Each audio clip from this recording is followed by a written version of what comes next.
비상계엄을 선포합니다.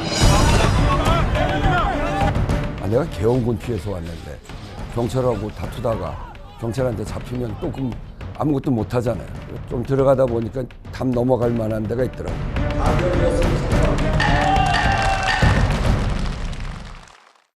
1년 전 계엄이 선포된 직후 담장을 넘고 국회로 들어가 계엄 해제 표결을 이끌어내신 분이 있습니다. 민의의 전당인 국회 수장 우원식 국회의장과 1년 전 그 순간을 되돌아보겠습니다. 의장님 잘 지내셨습니까? 네, 잘 지내고 있습니다. 정확히 1년 전 12월 3일 그날 밤으로 한번 돌아가 보겠습니다. 네. 어디서 뭘 하고 계실 때 이 계엄 선포 소식을 접하셨나요? 국회의장 공간에서 이제 좀 쉬려고 닦고 그리고 소파에 앉아서 편히 쉬고 있는 중에 우리 국회 사무총장으로부터 전화가 왔어요. 네. 의장님 비상계엄이랍니다. 그래서 처음 소식을 접했죠. 접하셨을 때 어떤 생각이 먼저 드셨습니까? 이게 가짜 뉴스지 무슨 소리야? 그러고서 텔레비를 켰죠. 그랬더니 TV에서 윤석열 대통령이 뭐 종북 좌파 얘기하면서 비상계엄 선포한다는 그 장면이 나오더라고요. 이게 진짜구나. 그렇게 느끼게 됐습니다. 그러고 나서는 곧장 국회로 가야겠다 이렇게 생각하시는군요. 네. 우선 뭐 처음 드는 생각은 이거 하려고 그랬구나.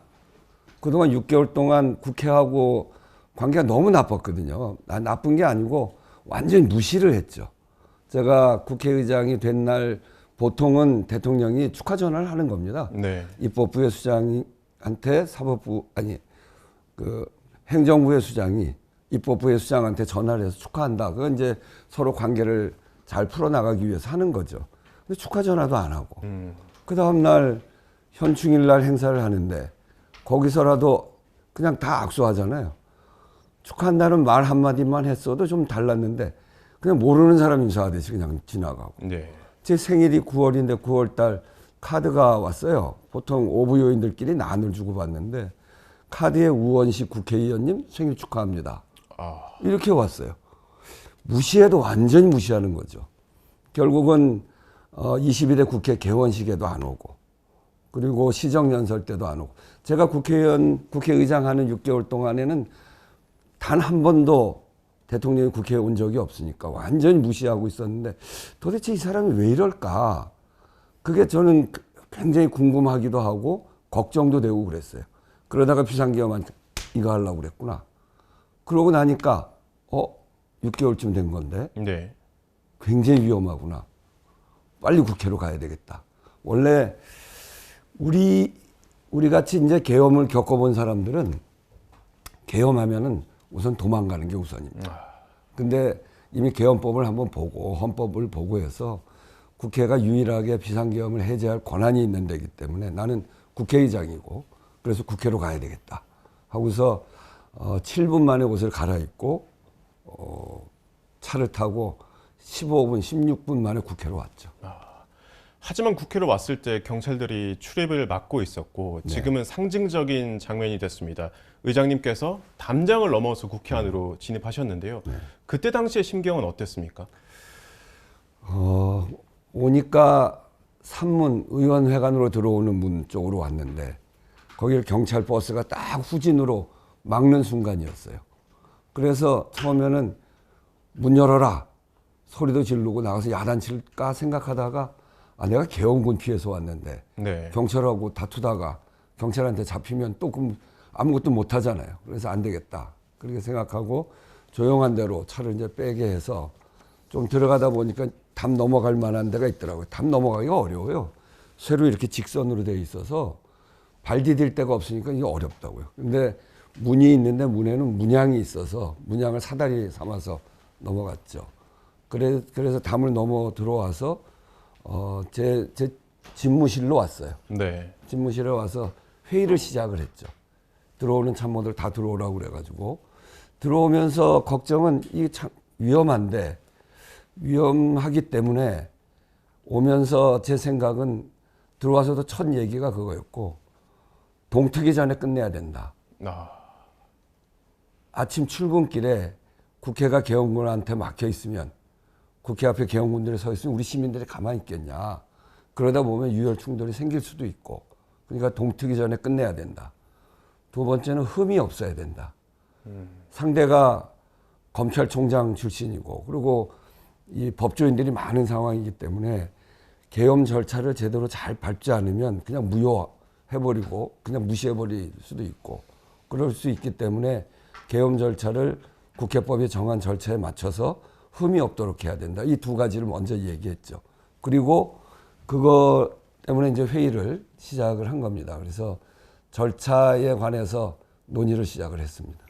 그때 의장실 도착하셨을 때도 보좌관분들이 여러 방에 돌아다니면서 불을 다 켰다 이런 얘기가 있더라고요. 그건 이제 조금 후의 얘기고요. 회의를 하면서 이제 두 개 쟁점에 부닥쳤어요. 하나는 이 계엄법에 의해서도 계엄을 한 쪽에서 지체 없이 국회로 통보하게 돼 있어요. 네. 통보를 하면 그게 안건입니다. 그러면 그걸 안건 삼아서 본회의를 열어서 그 계엄이 적법한지, 헌법에 맞는지, 헌법에 틀리는지, 헌법에 전시사변 또는 이에 준하는 비상한 상황 이렇게 정해져 있거든요, 요건이. 네. 그거를 심의하게 돼 있는데 통보가 오지 않았어요. 이 본회의는 안건이 없으면 본회의를 열지 못합니다. 그러니까 안건이 없는 셈이죠. 근데 보내는 거를 지체 없이 보내게 되어 있는데, 지체 없이가 뭐냐? 즉시는 바로 즉시인데 지체 없이는 판례에 의하면 3일까지로 되어 있더라고요. 3일 동안 기다려야 된다는 거예요. 예. 그래서 한쪽에서는 안건이 없으니까 본회의를 소집하기 어렵다는 주장이 있었고, 또 한쪽에서는 무슨 소리냐, 이미 계엄령이 발동이 돼서 계엄군들 국회를 쳐들어오는데 민주주의를 침탈하고 있는데 바로 해야지. 그렇게 논의를 하다가 제가 최종 결론 낸 거는 본회의장 안에서 국회의장이 의사정리권으로 이 문제를 해결할 수 있다. 그렇게 정리를 했죠. 그래서 제가 본회의장 들어가서 지체 없이 통보하게 돼 있는데 2시간이 다 되도록 통보를 하지 않은 것은 계엄한 쪽의 귀책 사유다. 그러니 우리는 절차를 시작하겠다. 이렇게 해서 그 문제는 정리를 했고, 예. 또 하나는 이 안건을 법안으로 할 건지 결의안으로 할 건지, 국회에서 본회의에서 의결하는 거는 법안이나 결의안 두 가지 형식밖에 없거든요. 네. 법안은 법적 효력은 있는데 국무회의를 통과해야 돼요. 그런데 국무회의 통과하기가 어렵잖아요. 네. 결의안은 국회에서 통과는 시킬 수 있는데 법적 효력은 없어요. 그러니까 이걸 무시해 버릴 수도 있는 거고. 그게 이제 고민이었어요. 근데 그때 우리 의사국장이 사례가 있습니다. 국회의 행정 쪽은 사례가 굉장히 중요하거든요. 64년에 6.3 사태 때, 한일협정 반대 시위 때 그때 계엄령을 발동했어요. 근데 다 진압하고 난 다음 7월 24일 날 여야가 합의해서 비상계엄 해제 결의안을 냈어요. 네. 그리고 그걸 통과시켜서 국무회에서 해제했던 그 서류를 갖고 오는 바람에 결의안으로 하자. 그래서 안건은 결의안 하는 걸로 그 회의에서 결정을 했죠. 그리고 여기 와서 첫 번째 기자회견을 했어요. 국민들한테. 이 비상계엄이 발동됐는데 국민들은 안심하시고 국회가 헌법과 법률의 절차에 따라서 처리해 나가겠다. 네. 국회를 주목해 주십시오. 그리고 국회의원들은 본회의장으로 빨리 모여 주십시오. 군경은 동의하지 말고 자기 자리를 지켜 주십시오. 이렇게 기자회견을 하고, 그리고 제 위치가 노출됐잖아요. 네. 이 자리에서 했거든요. 네. 그러니까 계엄군이 날 잡으러 오면, 일로 오면, 아, 우원식이 이제 국회의장실에 와 있구나. 그럼 국회의장실 덮치면 제가 잡히니까. 네. 여기서 바로 나가서 숨어야 되니까 5층, 너무 멀리 가면 본회의장 가기가 어렵고, 네. 또 너무 가까이 있으면 쉽게 잡힐 수 있고, 그래서 5층쯤으로 가자. 그래서 5층, 우리 이제 참모들이 그렇게 결정을 했어요. 엘리베이터가 있는 5층. 가니까 농해수 전문위원실이더라고요. 예. 거기 들어가서 숨었죠.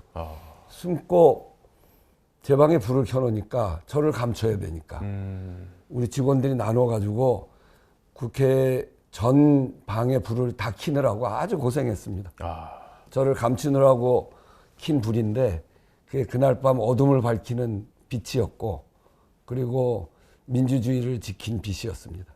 네, 이어서 계엄 해제 표결 당시 얘기를 좀 여쭙겠습니다. 본회장 들어가시면서도 이런 생각이 드셨을 것 같아요. 만에 하나 이거 실패하면 어떡하나. 그때 당시 어떤 생각이 드셨는지랑 좀 구체적인 계획을 가지고 혹은 실패했을 때는 이렇게 해야겠다라는 세부적인 플랜도 있으셨는지 궁금합니다. 실패는 생각을 안 했어요. 근데 두려웠죠. 실패할까 봐. 그러니까 이거를 성공하느냐 실패하느냐 이 문제는 개인적으로는 사느냐 죽느냐의 문제이기도 하고 예. 우리 민주주의가 온전하느냐 쓰러지느냐 문제이기도 하고 국민의 기본적인 삶이 유지되느냐 그렇지 못하느냐 국회가 제대로 역할을 하느냐 못하느냐 이런 나라 전체의 문제였고 민주주의의 문제였고 그러고 개인적으로 보면 죽을지도 모른다는 거였기 때문에 오히려 굉장히 마음이 차분해졌어요. 그리고 반드시 이 비상계엄을 해제시켜야 된다. 그렇지 않으면 내가 있을 이유가 없다. 그런 생각으로 들어왔죠. 이게 사실은 국회가 봉쇄된 상황이었고 정족수에 맞게 의원들이 본회의장 들어올 수 있을지 자체가 미지수인 상황이었잖아요. 네. 굉장히 초조하고 불안하셨을 것 같은데. 그러면 저는 몰랐는데 제가 국회 여기 들어와서 이제 국회의장이 국회 들어왔으니까 배지를 달아야지. 예. 그 옷에 이제 옷을 얼렁 입다 보니까 배지를 안 붙이고 와서 다른 옷에 있는 배지를 떼가지고 주머니에다 넣고 왔어요. 근데 들어오니까 배지를 달아야지. 전 늘 그게 국회의원은 국민들이 뽑아준 사람이기 때문에 국회에 들어오면 꼭 배지를 붙여야 된다 이런 생각이어서 그래서 주머니에서 꺼내서 배지를 붙이려고 하는데 그 제 옆에 경호대장이 손이 막 떨더래요. 그리고 제가 이게 잘 못 붙여서 그래서 경호대장이 옆에서 도와줘서 배지를 붙였다고 저는 사실은 잘 기억이 안 나요. 예. 근데 경호대장이 의장님이 그냥 단단한 줄만 알았는데 그날 보니까 속으로는 많이 떨리셨는가 봐요. 그렇게 얘기를 하더라고요. 그때 당시 생중계되던 화면에도 굉장히 당당하고 흔들림이 없어 보이긴 했습니다. 너무나 위험한 순간이어서 네. 굉장히 마음은 차분해졌고 흔들리면 안 된다. 이게 이제 개인사의 문제가 아니라 우리나라 전체에 관한 문제고 국회의장으로서 갖고 있는 책무가 있기 때문에 그걸 잘 수행하고 절차도 단 하나도 틀려서는 안 된다. 예. 그런 생각이었기 때문에 굉장히 의식적으로 노력을 했죠. 추경호 당시 국민의힘 원내대표랑 통화도 하셨잖아요. 어떤 내용이었습니까? 그렇게 절차를 시작을 하면 제가 이제 절차를 시작하겠다 이렇게 했잖아요. 그럼 첫 번째 해야 되는 일이 회의 시간을 정해야 됩니다. 회의 시간을 정하는 거는 국회의장 맘대로 하는 게 아니고 교섭단체 대표들하고 협의를 해야 돼요. 근데 그게 합의하는 건 아니고 몇 시에 하겠다 얘기하는데 그 시간이 안 되는 정확한 사유를 제시하지 않으면 그러면 국회의장이 그럼 그렇게 하겠다 하고 통보를 하는 겁니다. 그래서 저는 원래는 이를테면 부산에 누가 의원이 있는데 내가 꼭 와서 투표를 하겠습니다. 그러면 한 사람 한 사람이 독립적인 헌법기관이기 때문에 그걸 못하게 할 수가 없어요. 네. 그렇기 때문에 보통은 하루 전에 그 다음날 회의 시간을 정하죠. 그리고 정 바쁘면 평상시에는 4시간을 시간을 줍니다. 그런데 그때는 그렇게 할 수가 없잖아요. 비상 상황이니까. 예. 그래서 박찬대 대표한테 먼저 1시간 주겠다. 의원들 모이게 해라. 근데 박찬대 대표는 더 빨리 들어오니까 시간 더 짧게 하십시오. 그래서 그래도 그건 안 돼. 1시간은 줘야 돼요. 그러고 추경호 대표한테 전화를 했더니 추경호 대표는 시간을 더 달라고 그러더라고요. 의원들이 들어가야 될 시간이 있으니까. 그래서 지금 비상 상황이고 계엄군들이 쳐들어오는데 이 민주주의 절체절명의 위기인데 시간을 평상시처럼 줄 수는 없다. 1시간 주겠다. 그랬더니 시간 좀 더 달라고 해서 안 된다고 그러고 전화를 끊었죠. 그래서 협의된 게 1시간. 그게 12시 30분이었습니다. 예. 그래서 1시 반에 하는 걸로 처음에 그렇게 결정을 했어요. 추경호 대표하고 첫 통화는 그 내용이었고 33분에 계엄군이 유리창을 깨고 들어왔어요. 네. 안에서 보고를 받았죠. 그래서 바로 추경호 대표한테 다시 전화를 했는데 통화가 안 돼요. 근데 막 안에서 빨리 하자고 계엄군이 들어오니까 이제 의원들이 더 난리가 났죠. 빨리 네. 하자고. 그래서 그거 좀 조용히 해라. 그러느라고 전화 온 걸 못 보고 있다가 조금 지나서 보니까 추경호 대표한테 전화가 왔어요. 그래서 네. 다시 전화를 했죠. 38분이에요. 통화가 됐어요. 그래서 사정이 변경됐다. 계엄군들이 유리창을 깨고 본청 안으로 들어왔기 때문에 30분 당겨야 되겠다. 그랬더니 의장님 안 됩니다. 지금 문도 막혀 있고 의원들이 들어가기가 어렵습니다. 시간을 좀 더 주십시오. 그래서 문 막혀 있는 거는 그 나보고 이제 문을 좀 열어달라고 그러더라고요. 예. 근데 그건 이미 두 차례 우리가 막 항의를 해서 사무총장, 경호기획관이 항의를 해서 두 차례 문이 잠깐 열렸었거든요. 그때 의원들이 많이 들어왔어요. 근데 그러고 닫힌 다음에는 아예 연락이 안 돼서 나로서는 더 이상 할 수가 없다. 추경호 대표가 여당이니까 경찰하고 협조해서 들어와라. 나도 담 넘어 들어왔다. 그렇게 얘기를 하고 30분 당긴다. 그런데 좀 더 달라는 걸 안 된다. 이렇게 얘기를 하고 1시로 정한 겁니다. 그래서 회의 시간이 1시로 된 거죠. 두 번 통화를 해서 처음엔 1시 반, 두 번째는 1시 이렇게 정한 그런 통화를 했었습니다. 그 다음날 얘기로 이어가겠습니다. 계엄 결의안이 해제 결의안이 상정된 게 4일 0시 56분이었습니다. 바로 표결 처리에 들어가지 않고 좀 기다리셨단 말이죠. 네. 어떤 심경이었습니까? 바로 로텐돌 앞에까지는 계엄군이 와 있었고 예. 유리창 깨고 거기까지 왔잖아요. 언제 무슨 상황이 벌어질지 모르는 상황이죠. 전에 같았으면 총을 쐈을 거예요. 아니면 그 앞에 막고 있었던 우리 직원이나 보좌진들 막 공격해서 거기 때리고 쓰러뜨리고 구타하고 어쩌면 총을 쐈을 수도 있고 예. 그런 상황의 일촉즉발의 상황인 거죠. 그래서 제가 의사국장하고 상의하고 1시로 정했는데 1시에 의안을 올리면 되는 거 아닌가? 그랬더니 의사국장 그렇다는 거예요. 그래서 48분에 개회를 먼저 했어요. 예. 그러니까 1시 정각에 의안을 올리려면 회의를 개회합니다 하는 걸 개회를 먼저 선언을 해야 되는 거니까 개회는 12시 48분에 개회를 해놓고 그 시간도 줄이려고 1시 딱 되면 안건을 팍 올려야 되니까 예. 그래서 개회할 준비까지 다 끝내놓고 근데 안건이 56분에 올라왔고 그 4분 동안은 정말 저도 초조하더라고요. 근데 만약에 총을 쏜다거나 바깥에서 공격을 시작했다거나 예. 그러면 바로 그 연락이 오기 때문에 연락이 오면 사정 변경을 선언하고 그냥 바로 안건 상정할 생각도 갖고 있었죠. 예. 안건도 올라와 있었기 때문에. 근데 그런 사정 변경은 생기지 않아서 1시까지 기다리는데 0시 59분 59초에 의결을 해도 예. 59초 05초에 누구 한 명이 들어와서 내 의결권 박탈했다. 그러면 절차 위반이거든요. 그래서 시간이 0시 딱 되는 순간 초 단위로 예. 딱 되는 순간에 상정을 한 겁니다.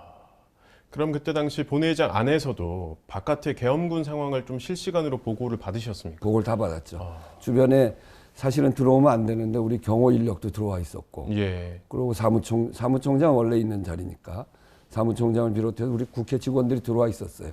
그래서 바깥의 상황을 실시간으로 확인해서 저한테 알려주고 그랬었습니다. 예. 이제 1년이 지난 시점입니다. 윤석열 전 대통령이 이 당시 계엄을 통해서 얻고자 하는 것은 과연 무엇이었을까요? 글쎄 제가 네.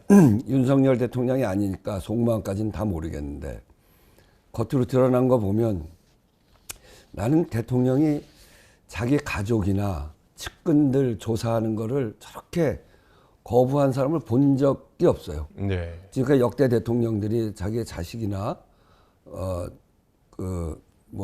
주변 측근이나 이렇게 문제가 생겨서 크게 사회적으로 문제가 되면 그러면 특검 조사를 다 받았습니다.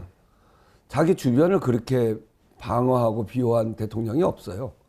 그걸 그렇게 하면 대통령 역할을 제대로 할 수가 없어지거든. 불신이 커지기 때문에. 네.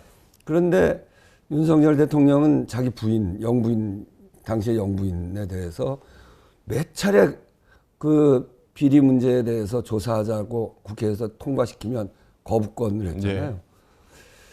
비상계엄을 통해서 권력을 독점하고 자기 가족들 보호하고 사적인 권력을 만들려고 했던 거죠. 그렇게 해서 집권을 뭐 길게 하려고 했는지 뭐 영원히 하려고 했는지 모르겠으나 그런 의도가 있는 거 아니었나. 그러니까 분명한 거는 자기를 보호하고 자기 주변을 보호하고 또 그리고 권력을 강화해서 제왕적 대통령 독재 상황을 통해서 나라를 그렇게 아주 험난하게 만들 그럴 생각이었던 거 아닌가. 사적 권력을 생각했던 거 아닌가 이렇게 생각합니다. 그렇게 될 뻔했던 대한민국을 계엄 해제 표결로 계엄을 막아냈습니다. 네. 그 원동력은 어디에 있다고 보십니까? 첫째는 국민이죠. 정말 놀라운 힘 아닙니까?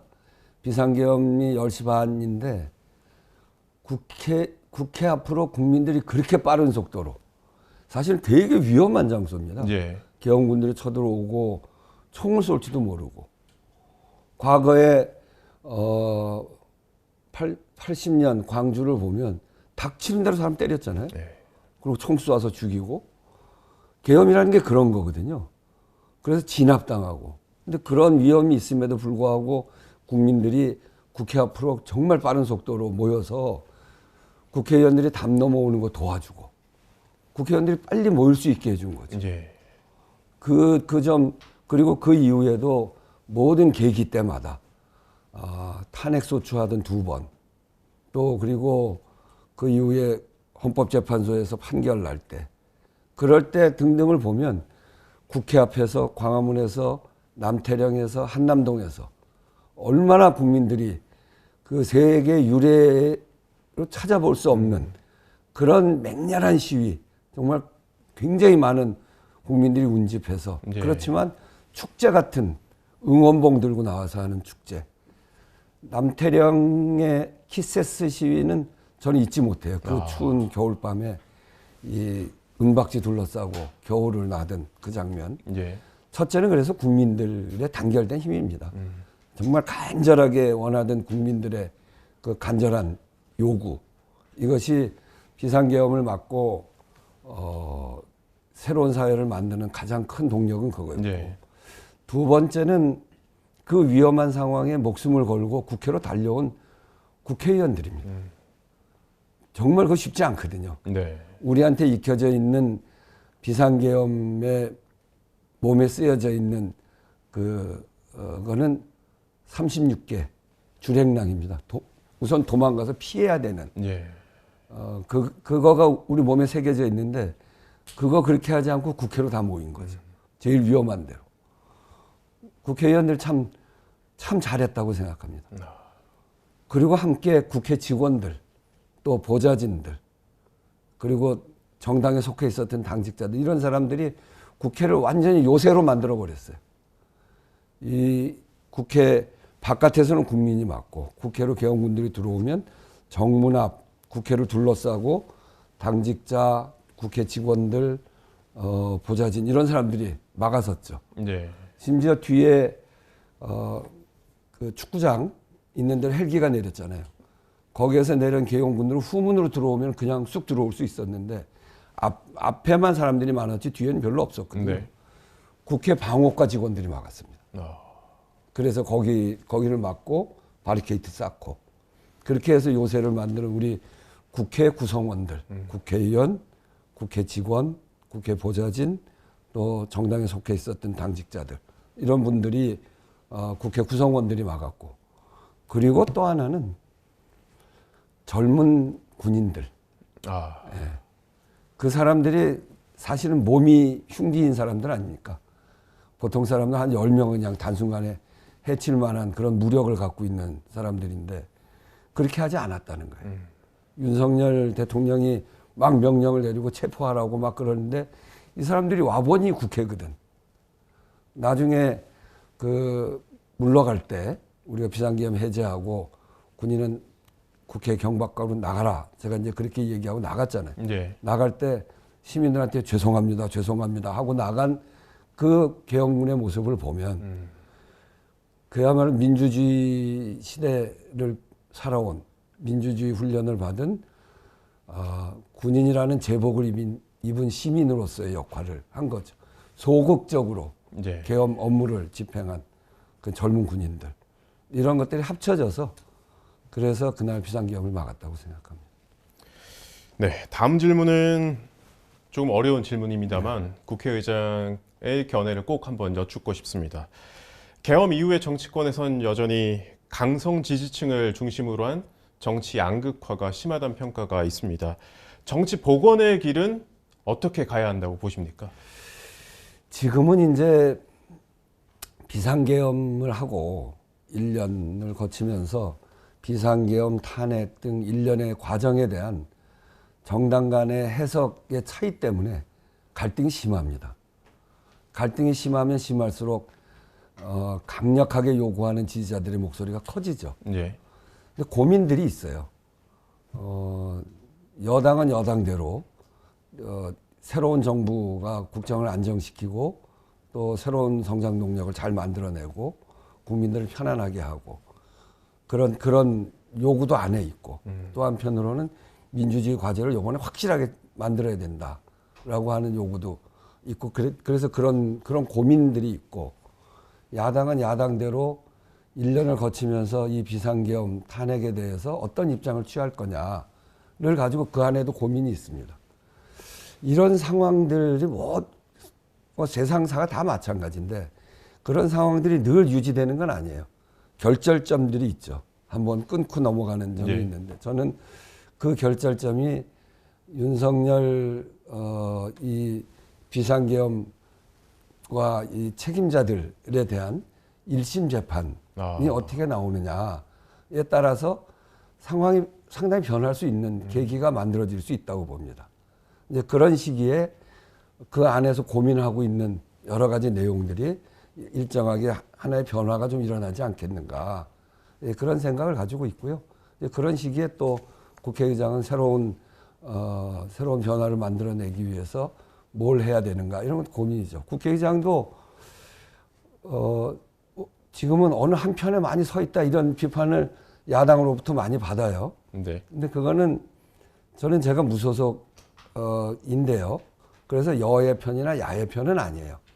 그러나 분명한 거는 국회는 우리가 국회의원이 선서할 때 헌법을 준수하고 이렇게 하잖아요. 네. 헌법을 준수해야 되고 국민을 지켜야 되고 민주주의를 지키는 게 국회가 해야 될 역할이에요.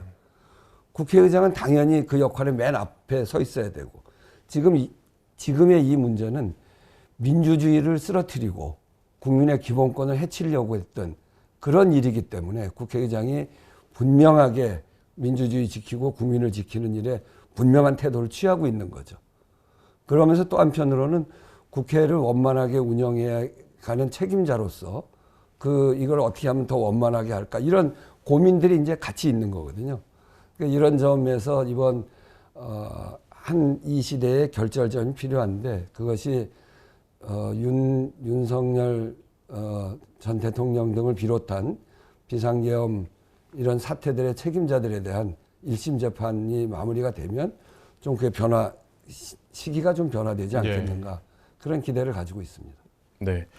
그리고 사실 계엄 사태 직후에는 개헌의 필요성에 대한 목소리가 많았는데 지금은 좀 잦아진 분위기입니다. 잦아진 건 아니고요. 시기를 보고 있는 겁니다. 개헌의 필요성은 그때나 지금이나 마찬가지고 두 가지 점에서 크게 필요합니다. 하나는 더 단단한 민주주의를 만들기 위해서 필요합니다. 우리 헌법이 있는데 헌법과 민주주의 정신을 존중하는 대통령이 나오면 잘 존중이 되는데 그렇지 않은 대통령이 나오면 민주주의 질서가 확 헤쳐질 수 있거든요. 네. 그 헌법이 좀 불안정한 거죠. 최소한 77조 그 계엄 요건을 그 개정이 필요합니다. 거기에는 해제 권한이 있는데 해제가 아니라 승인권을 줘야 됩니다. 비상계엄을 하면 국회 승인을 받도록 해야 됩니다. 이 해제 권한만 주니까 국회가 못 열리게 하고 국회를 공격하잖아요. 국회의장을 잡으려고 하고. 그리고 잡히면 해제를 못하니까 계엄령이 그냥 가는 거거든요. 네. 그렇게 돼서 이건 완전하지 않습니다. 승인권을 줘야 되고 또 이번에 계엄을 막을 수 있었던 것은 12.12 군사 쿠데타에 대해서 시간은 걸렸습니다만 우리 사회가 그것에 대해서는 아주 책임을 물어서 엄벌을 했거든요. 5.18 광주 민주화 운동을 거치면서 굉장히 많은 사람들이 희생을 당했고 결국 그 책임자들이 처벌당했고요.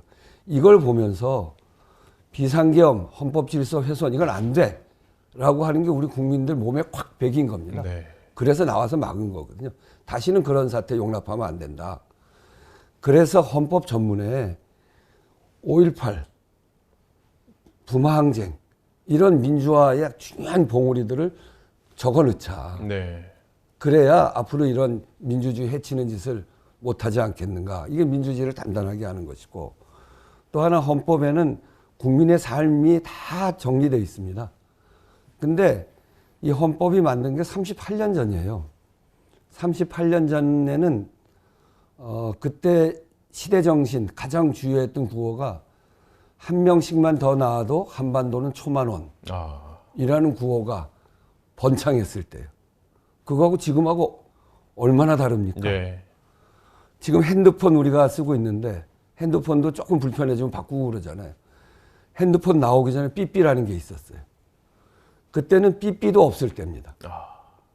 그런 시기에 어떻게 저출산, 고령화, 기후위기, AI, 디지털 이런 우리의 지금의 문제 또 미래로 나아가는 국민의 삶을 어떻게 보장할 수 있겠습니까?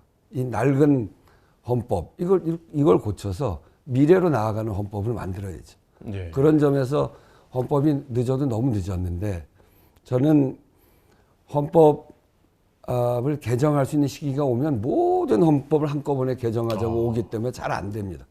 그래서 저는 이번에 주장하는 게 합의할 수 있는 만큼 개헌의 문을 여는 개헌, 단계적 개헌을 하자.